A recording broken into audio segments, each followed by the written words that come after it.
Hey guys, in this video, I'm going to be talking about some high-level Amazon FBA strategy. These are specifically 5 strategies that I'm using on a daily basis, a monthly basis, to give myself and my team direction. It's going to help you decide what to do and, importantly, what not to do in your Amazon FBA business. I think you're gonna get a lot of value out of today's video and just help you understand the bigger picture when it comes to Amazon FBA, especially as this opportunity becomes increasingly more competitive.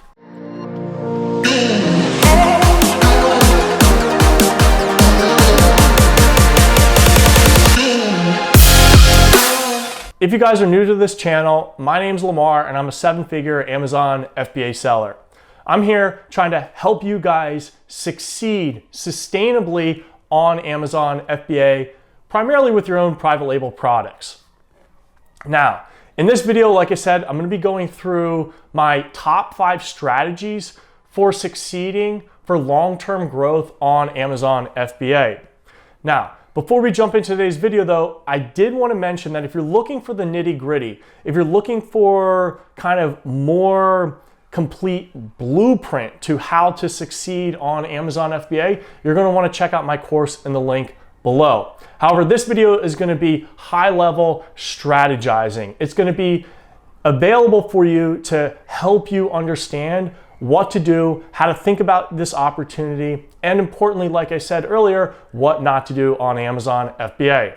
Before we jump into the 5 strategies that I'm using in my business, I wanted to say that I'm going to be giving away an hour's worth of consulting, free to somebody, a subscriber here on the channel. So all you have to do is click the like button, make sure you're subscribed to the channel, and drop in the comment section below Amazon FBA. If you do all 3 of those things, I'll give an hour away of consulting services. We can talk, I'll message you underneath and we can talk about whatever you want. Amazon product selection, Amazon PPC, sourcing, whatever you need help with, I'll just give an hour away of my time and we can talk over the phone. All right, let's first talk about strategy number 1. And I'm gonna define this strategy as called the Invert Strategy. And I want you to think here for a second about things that are on the rise, things that are trending upwards, things that everybody is talking about. And this could be anything from the type of product that you should launch to how you should launch your product to even what type of opportunity or how you should be, applying your time where. Everybody says giveaways, do it. Everybody says chatbots, do it. Everybody says, this is the proper product to launch on Amazon FBA. And while some of that information, holds true, and it is good to have guidelines and the ability to learn from other people's experiences, what's amazing to me is that everybody, like herds of sheep, just swoop right over and literally just without thinking, adopt a new strategy or go after some market. And that's the problem. And here's where I would challenge you, or at least say, flip it. What you want to do is at least check yourself and ask yourself, is this right for me? Do I want to kind of go along with this herd? Does this make sense for my business, for my product? Or maybe should I do the opposite? And that's where the invert strategy comes in. Because quite frankly, you'd be amazed at how many great opportunities there are in boring products. So don't overlook the fact of boring products just because it's not on the rise or it's not a trend or you don't hear a lot of people talking about it. A lot of the opportunities are in those boring products. So invert that strategy and keep your mind open. The next strategy is slow down. Everybody's trying to move as fast as possible, launch new products as fast as possible, grow as fast as possible. Even myself, I've set goals for the team to grow the e-commerce business to $2 million this year. I mean, that's an aggressive goal, but we need to take time to slow down here. Because the reality is we need time to digest our thoughts to make an educated decision. We don't need to be, checking our sales every day. We don't need to be optimizing our PPC every day. We don't need to be doing, product research every day. Sometimes it's good to step back and slow down, digest the information that we've been able to accumulate to time or to date, and then make an informed decision on the information that's given to us. In fact, I believe it's best to let information or the important decisions that you have to make marinate for 24, 48 hours.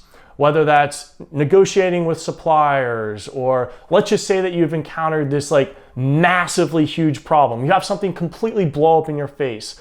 All your products are showing up broken to the customers. Whatever it is, it doesn't matter. You want to step back from the situation. You want to calm yourself down. You want to let that sit, let that marinate for 24, 48 hours so that you can make the best informed decision that you have. You have to understand that as an entrepreneur, as you continue through this journey, your emotions are going to be on a roller coaster ride. And it's important to step back from the situation and just know that the correct answer will come to surface if you let things settle down for 24, 48 hours. So strategy number 2 here is just slow down, take your time, and the right answer will emerge. The next strategy here is listen to the universe. Now I want you to think here for a second about all the different things that you have to do. I have a massive to-do list. I'm sure that you have a massive to-do list, but I want you to take it one step further than that. And I want you to think about all the really big ideas, all the things that you feel like you have to do, but you might not have written down. So let's say it's build a website, or build a sales funnel, or build a virtual product, whatever it is. And I'd actually might even encourage you not to write it down. And the reason for that is because the really good ideas, the things that you should do, the things that the universe is telling you to do will continue to show back up over time. And it's that time and time again of receiving the same thought or the same indication about that certain idea. That's the universe screaming at you. That's the universe telling you that that's the thing that you should do. So I'd almost encourage you for those really big projects not to write those things down, because if you're supposed to do them, or if you're even not supposed to do them, that thought will continue. It'll haunt you. It'll keep coming back and back and back again. Now, the important thing here though is that when that universe comes screaming down at you and you continue to hear that same feedback over and over again, boom, you got to take action. You got to do it. That is the sign of the universe telling you that you should be doing this. So we can talk about it, or we can see this most easily when we're talking with our customers. Let's say that our customer is, has a new idea for a new product, or they're recommending something. Now, where most people go off haywire here is that one customer says one thing and they go out and do it. And then you find out that only that one customer wanted that thing. However, if you still have that customers or many customers coming back saying the same thing over again, there's a good chance that they want that, and that's something that you should provide to them. And that is the universe. That's an example of the universe just continuing to come back and tell you this is something you want. This is something that your customers want. Go out there and build it. The fourth strategy here is to distance yourself from the hype. Now, Warren Buffett's office is in Omaha, and quite frankly, it could be anywhere in the world, anywhere in the United States. He could be in Silicon Valley, it could be in New York City, but he chooses to distance himself from the hype. And the reason he does that is because he wants to be outside of the hype. He wants to have a clear mind. And I'd encourage you to do the same thing. You're watching this YouTube video, you're probably following other YouTube channels, you're probably in many Facebook groups. There's so much chatter online. And I hate to break it to you, but there's probably only a couple of people out there on this space that are actually doing real work when it comes to Amazon FBA. And what happens is that one or two people like here, they catch on to a new idea. They may or may not experiment with it, but then they're just like throwing that information out online, and then somebody else picks it up and they want to like talk about the same topic. So then they start talking about it. And here it just creates this like viral buzz about what you should do or what new strategy you should be implementing. And that's just going to create confusion, noise, clutter up in your mind. So I'd be careful about that, and I'd be careful, or I'd take some precaution to separating yourself from the hype. So I'd be careful about that, because just because everybody's talking about it doesn't mean it's the thing that you should do for your business. The fifth strategy here that I encourage you to implement is cross-pollinate. So you're watching this YouTube channel, you're probably following other YouTube channels, you're submerging yourself in all of this Amazon FBA information, which is great. You need some of that to give you guidance, especially if you're just starting out in Amazon FBA. You definitely want to surround yourself with like-minded people, and this is the way, or one of the ways that you do that. However, I'd encourage you to cross-pollinate.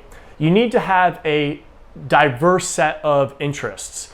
You need to continue with your own hobbies, your own passions, things that you enjoy to do, because what that's going to allow you to do is give you a different perspective on different problems, different products. It's going to allow you to innovate more easily. It's going to allow you to differentiate your products more easily. It's essentially going to give you a massively competitive advantage when it comes to Amazon FBA. You are unique, and you need to be able to bring your unique attributes, your unique opinions, ideas, innovative ideas to this very creative process of launching products on Amazon FBA.